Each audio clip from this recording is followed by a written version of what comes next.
siang pemirsa, kembali lagi bersama saya Bira di Studio Kulos TV. Hari ini saya akan membahas peristiwa yang terjadi di Denpasar, Bali, sebuah kasus tragis menyita perhatian publik. Hilangnya seorang anak perempuan bernama Angelin, bocah berusia 8 tahun ini dilaporkan hilang pada 16 Mei 2015 dan hampir sebulan pencarian dilakukan dengan penuh harap. Namun upaya pencarian yang penuh harap ini akhirnya berujung pada kenyataan yang memilukan. Pada 10 Juni tahun 2015, polisi menemukan jasad Angelin terkubur di halaman belakang rumahnya sendiri dekat kandang ayam. Tubuhnya ditemukan terbungkus spray putih bersama boneka kecil yang selalu menemaninya. Siang ini kami akan mengupas kronologi, fakta, dan dampak dari kasus ini.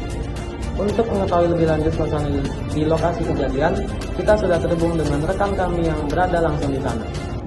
Pemirsa, saya kini berada di Jalan Sedap Malam, Denpasar, tepat di depan rumah tempat Angelin tinggal bersama ibu angkatnya, Margaret Christina Megawi. Pada 16 Mei 2015, Angelin dinyatakan hilang.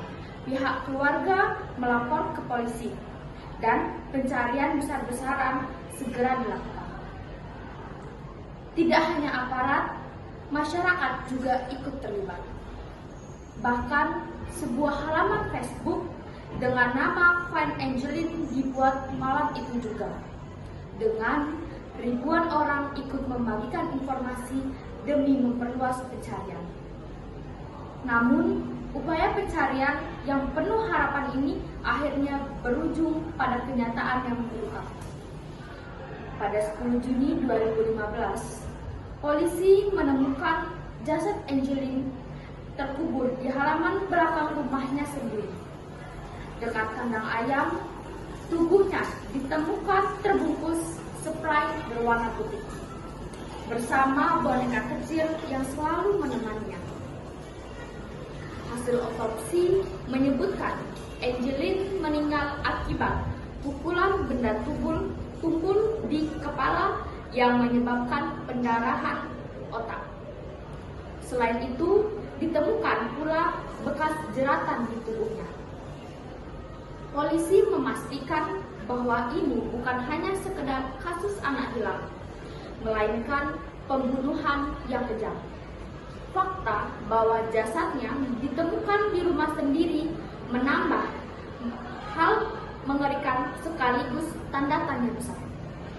Bagaimana seorang anak bisa mendapat kekerasan di tempat yang seharusnya menjadi ruang paling aman?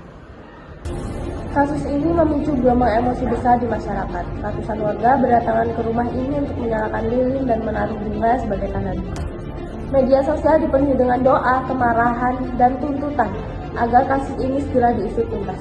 Dalam sebuah wawancara, psikolog anak menyatakan, kasus ini mengingatkan kita bahwa kekerasan pada anak seringkali tersembunyi. Masyarakat harus lebih peka, lebih berani melapor ketika melihat tanda-tanda kekerasan. Polisi kemudian menetapkan ibu angkat Angelin, Margaret Christina Megawi, sebagai tersangka utama. Seorang pekerja rumah tangga bernama Agustai juga diperiksa karena diduga membantu menguburkan jasad. Proses hukum berjalan panjang dan publik menuntut agar keadilan benar-benar ditegakkan. Bagi masyarakat, kasus ini bukan hanya tentang siapa pelakunya, tetapi juga tentang bagaimana negara melindungi anak-anak dari kekerasan. Demikian rangkaian berita utama yang dapat kami hadirkan. Terima kasih atas perhatian Anda. Tetap bersama kami untuk berita terkini lainnya. Saya Bira. Dan saya Nathan. Sampai jumpa.